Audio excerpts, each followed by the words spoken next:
Hey there, my wedding planning friends, and welcome back to my channel. If this is your first time here, thank you so much for clicking on my video. I'm Emily Summer. I'm a wedding planner based in Montana, and I make weekly videos on wedding planning tips and advice. So today's video is a continuation of last week's, which is all about wedding catering. So if you haven't seen that video yet, I will link that above, and that just kind of an overview of everything you need to know about wedding catering before you book your caterer. And then today we're going to get into more of the specifics of each style of catering and determine which one might be right for you.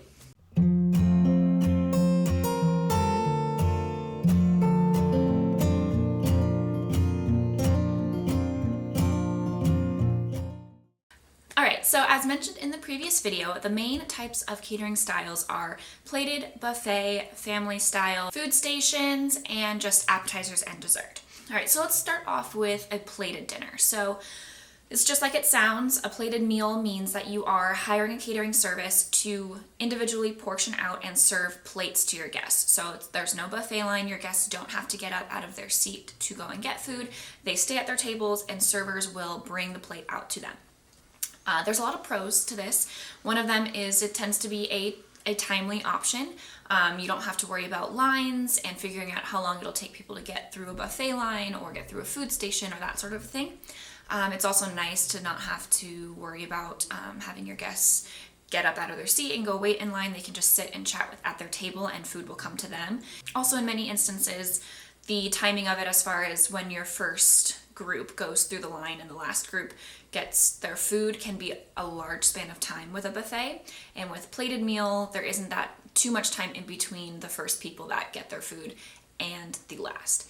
That being said, however, if you have a larger guest count, so by larger I mean like over 200, 250 people, plated is going to be a more difficult option for you. The timing of this is going to not be as efficient. In order to make it as efficient, you're going to have to hire a lot more servers and staff in order to really pump out those meals a lot quicker so that everyone is eating relatively at the same time. So that brings me to the next pro-con of a plated dinner. The pro is that you cut down on your food cost because you don't have to estimate as much as you do with other styles such as buffet or food stations where you have to just kind of estimate the amount of food for each entree, each side, based on your guest list and how much portions people will take.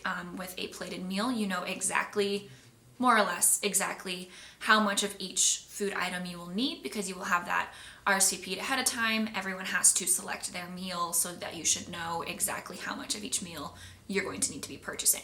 A plus of this is there's a lot less food wasted, there's also a lot less food left over, and you don't have to play that guessing game quite so much. That being said, a con of this is while your food cost goes down, your labor cost goes up quite a bit with a plated meal because, like I mentioned before, you have to hire a lot more staff and servers to be able to pump out those meals, get them all plated, and get them passed out around to each guest in a timely manner. So plated can be really great. It's a nicer option for your guests and make them feel a little bit more catered to. However, you're going to likely be faced with a lot higher costs with a plated meal, depending on your guest list. I would say anything up to about 100 guests or so, a plated meal works really nicely and it's not overly expensive and it's not going to cost you quite as much more as a buffet will. Once you get over that 100, 25, 50 upwards, you're going to be looking at a lot of labor costs for a plated meal. So the next style we'll talk about is a buffet, and I'm sure you're pretty familiar with a buffet style, especially if you've been to a wedding before. This is probably the most common option, at least around this area, to have a buffet.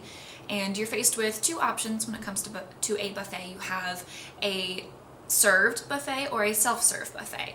The difference between the two would be when you have a served buffet, you're going to have, this is also called like a cafeteria style buffet. If you ever hear that term, that's what this is referring to. You have your table of a buffet and your each, catering dish of entree, side dish, all of that, but you have a server standing behind serving you each amount of food. So that is a served buffet. A self-serve buffet would be just like it sounds. There's no one there to serve. You can have two lines. You can have food lines on either side, and everyone just kind of serves their own meal. The difference between the two, I would say the main difference is the amount of food you go through. So I tend to steer away from a self-serve buffet solely because the amount of food that you go through is almost astronomical compared to a served buffet, because then people are just kind of at a free-for-all for serving up whatever portions they want, rather than having somebody kind of portion control out each individual dish so that it will last longer in the evening. They're a little bit more conscientious of how long food will go for the amount of guests that you have, rather than just kind of playing a guessing game and making it a free-for-all for all of your guests. So some pros of a buffet style is you can have a lot more options as opposed to a plated meal where you get what you get. With a buffet line, you can usually have a couple different entree types and guests can choose which one they want, as well as their side dish. You can also offer a lot more vegan, vegetarian, gluten-free options this way so that people can pick and choose what they prefer to have. Also, buffets are pretty cost effective. Like I mentioned before, you won't need as much wait staff. You just need enough people to man the buffet line and then potentially bus your tables and be able to clean up at the end of the night. So it won't take as much manpower to serve a buffet at your wedding as it will to have a plated meal.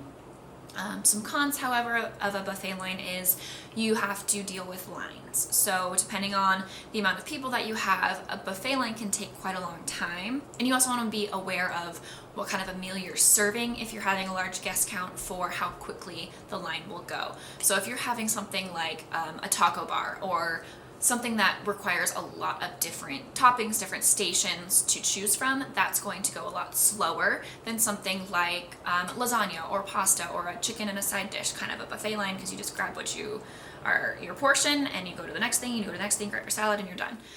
So keep that in mind if you're having a guest count above like 150, 200 people, is you want to keep your buffet options. You want to have options, but you also want to keep them fairly limited to keep that line moving along. This is also where having a served buffet comes in handy, as you have people there to keep people moving along and keep that line efficient so that you're not getting held up if there's like one or two people that are really indecisive and can't decide what they want to eat and are holding up the rest of the line.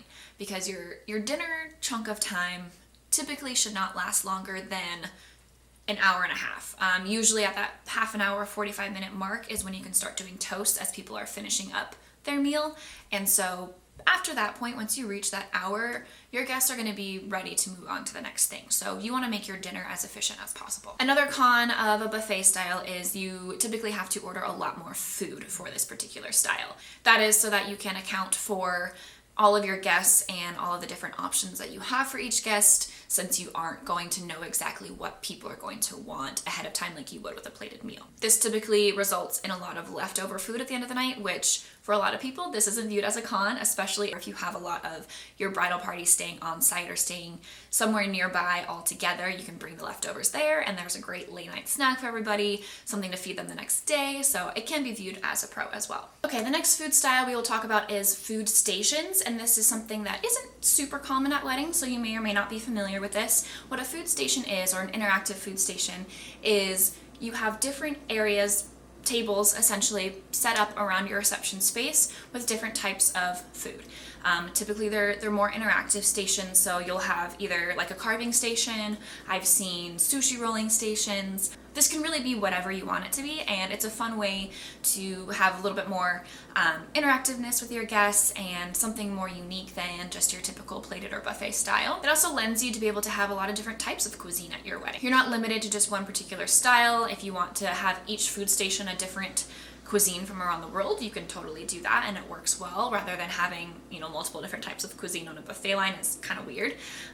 So this is just a nice way to be able to, you can really show your personality if there's different things that you guys like, and a fun way to be interactive and just give guests a bit more of an experience rather than just kind of your everyday traditional style wedding catering. So pros of this style are, like I said, you have a lot more options. Guests can just kind of choose what they are feeling for the night and go to that station and get what they want. This also helps with lines, because when you have multiple stations, you don't have to worry about everyone going through the same line, and you can send more people at once to kind of spread out and go through each individual station. Some cons of this, however, are, again, you will likely need to order a lot extra food, because with each station, you want to make sure that you have enough food for a large chunk of your guests at each station, because Unlike a plated meal, once again, you won't know what your guests are going to want to eat prior to the wedding like you would with that particular style. So you're going to have to order a lot more food for each station. The labor costs will be about the same as a buffet depending on how many stations that you have. Typically you can have just one person manning each station, which is typically the same as a buffet line. But another downside is that it can take up a lot of space in your reception. So if you don't have a very large reception space, you're probably not going to want to do food stations so that you aren't taking up a large majority of the empty space in your reception area to have tables set up and lines of people going through in multiple areas of the reception rather than just having one wall or one particular corner of the room dedicated to food. So family style is another catering style that you may or may not be familiar with, and family style is just like it sounds. This is very reminiscent of family dinners you might have had at home where you're at a table, typically an individual table, and you guys have a shared entree or shared dish of some kind that gets passed around like you would at home. This works well, obviously pre-COVID. This works well when you have smaller groups of tables. If you're having like banquet style tables of 6 or 8 people and not a huge guest list, this works really well, and it's a fun way to be interactive, get your guests to kind of mingle and have more of an experience when it comes to dinner time rather than, you know, standing in line or sitting around and waiting for a plate to come to you. And so this is a really great pro, is it's very friendly and relaxed. And it can also be pretty efficient because you don't have to deal with the lines. You're also not waiting for servers to come and bring you a plate. You just have dishes that you can pass around, and it goes a lot quicker than any of the other dinner styles. You also don't need as many servers, especially as with a plated meal, but you also don't need that much staff like you would in a buffet or food stations either, because basically you just need a couple people to pass out the serving dishes to each table, and depending on your guest list, this typically doesn't require too much manpower. I will say, however, one of the downsides is that if you are having a larger guest count with larger amounts of tables, you have to consider the cost of the actual dish that you're serving as well. So whether that's something your caterer is providing or if that's something you provide, that is an item that is unique to this particular style. So you need to provide, you know, serving dishes for each type of dish that is going to be passed around at the table. So that's just an added cost that isn't associated with any of the other catering styles. With this particular style, you also will need to account for slightly higher food counts, not quite as much as for a buffet, but again, you're dealing with people self-serving, so you want to overestimate the amount of food that you will need to compensate for people that are going to portion themselves out 3 servings of mashed potatoes versus the people that just want like half of a serving. So you do want to make sure that you are ordering a little bit more food than you anticipate for your guest list with this particular catering style. Another thing to consider too is with family style, it will take up more space on your table. So if you are having a pretty full tablescape, if you have a really thick garland, if you have a lot of candles going on, if you have a full table setting with multiple glasses, flatware, plates, all of that, this may not be a good option for you because you need to make sure that there's space on the table to set the serving dishes. It can get really cluttered, and if you're having a lot of people at a table, especially a round table, this gets really difficult. So overall, family style is a really great wedding catering style. It's a unique and fun, interactive, relaxed way to serve your wedding dinner. But I would say it works really well with guest counts 75 and under. Potentially up to 100, but that's pushing it a little bit. But if you're having a smaller wedding guest list, this family style works really well for that. All right, food trucks is another wedding catering style that has emerged onto the scene in recent years, and they are a super fun way to incorporate some uniqueness and personalization to your wedding. And there's obviously pros and cons of this as well. So pros, like I said, fun, unique. You can make it personalized. You also can have a decent amount of options for your guests. So if you want to have a couple different types of food trucks there, your guests can pick and choose, and then there isn't just one long line waiting for people to get food. You can kind of stylize it however you want. If you're working with food trucks that are used to wedding catering, they might even do like a special menu for your wedding, and you can name it whatever you want to kind of commemorate your relationship and the union that is your wedding. And another pro is you don't have to pay for servers. So you're just dealing with the staff that works at the food truck, and you don't have to worry about people, you know, passing around food for you, serving food at a buffet line. You're very limited on wait staff and labor costs with a food truck. The cons of this, however, are you're limited on wait staff with a food truck. So that means you likely won't have people to bus tables. So you'll either have to hire additional staff to do that, or you're going to be stuck doing it yourself, or having somebody, a member of your wedding or a family or friend or somebody that is attending the wedding to help with cleanup. It's also not super timely because each meal is made to order. So if you want to go the food truck option, please, please, please do your research and talk to various food trucks and find somebody that has done weddings before or is familiar with this experience, because it can take a long time to wait on a meal for each individual person at your wedding. This could amount to a very large chunk of time, and like I mentioned before, you don't really want your dinner hour to go past an hour, hour and a half. So make sure that you are choosing food trucks that are familiar with the timeliness of a wedding dinner, and make sure that they can pump out meals pretty quickly. I have done a couple weddings with food trucks, and something that I found worked really well was to have little menus and options at each guest table setting, so that they're already aware of what their food options are going to be prior to getting in line for the food truck, and they can select what they want before getting in line. This cuts down on the waiting time and having to make a decision while you're already in line and holding everybody up behind you. And also, you can give them an option to mark off what meal they want before they even get in line to the food truck, so that way they can just hand it over to whoever's working the food truck and they know exactly what they want, and they can just pump those out pretty quick. The final catering style is just serving appetizers and dessert, which is pretty uncommon to do at weddings, but it is an option for you, especially if you're trying to cut back on your wedding budget and trying to save some money. Keep in mind, when people go to a wedding, they're expecting to be fed. So that's just kind of the case, and so you should expect that with your guests as well. So if you're planning on serving just appetizers, just account for more appetizers than you would normally have served during like a cocktail hour or something like that. Make sure that you have a decent amount of options and a good amount of them, so that people are still feeling like they've got something to do with their hands and that they're getting fed. So this works really well if you are having a smaller guest count. Also, if you're having an earlier wedding, so maybe you're having a late morning, early afternoon wedding, and it's kind of in that in-between time of lunch and dinner where you can get away with not serving a full meal. Some pros of this are it allows your guests to just continue to mingle, and it can be a really relaxed, fun environment. If you're just having appetizers, you can have a wait staff pass around appetizers, so that kind of gives it this extra flair where it feels a little bit fancier if you're having waiters pass around appetizers and just create this really interactive environment. You also don't need to spend money on rental items like plates. Like obviously you want appetizer plates, but the full table setting inside you won't need, because if you're just planning on having people mingle and have appetizers, people can do that standing up.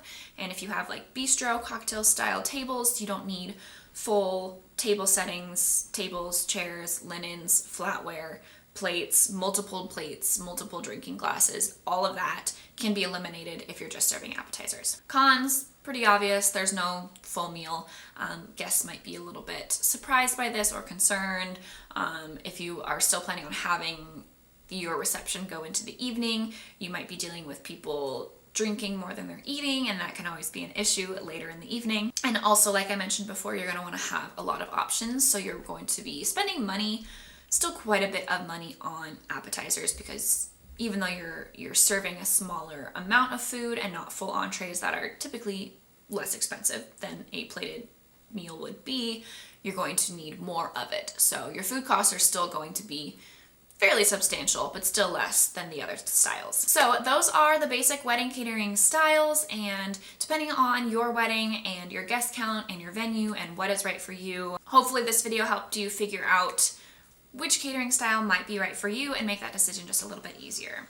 Hopefully you found this video helpful. If you did, please like and subscribe to get weekly videos on wedding planning tips and advice, and we'll see you next week.